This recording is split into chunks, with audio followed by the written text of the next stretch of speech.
It could be before, but I think that is unlikely. Generally we have stuck to the dates we have set, he said. I think now I'm very focused on the 19th of July. Advertisement. When he announced a 4-week postponement of Step 4 of England's roadmap out of lockdown, pushing it from the 21st of June to the 19th of July, Boris Johnson said a review would take place on the 5th of July to see if action could be taken sooner.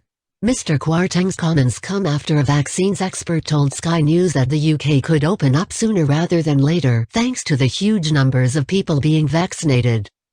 Brendan Wren, professor of vaccinology at the London School of Hygiene and Tropical Medicine, said that having more than 81% of the adult population with a first coronavirus jab and 59% with both doses is very encouraging.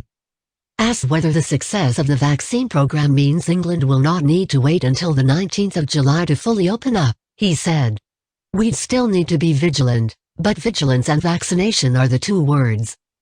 So, I think if the numbers continue to be promising, then I think there's great hope we could open up on the 5th of July. One of the big questions as the UK emerges from the pandemic is how the government's response to COVID, which has included billions in support for workers and businesses, will be paid for. According to reports, Chancellor Rishi Sunak is considering suspending the triple lock, which guarantees that the state pension increases in line with inflation, earnings or 2.5%, whichever is higher, for a year. But Mr. Kwarteng said he was pretty sure the triple lock will stay.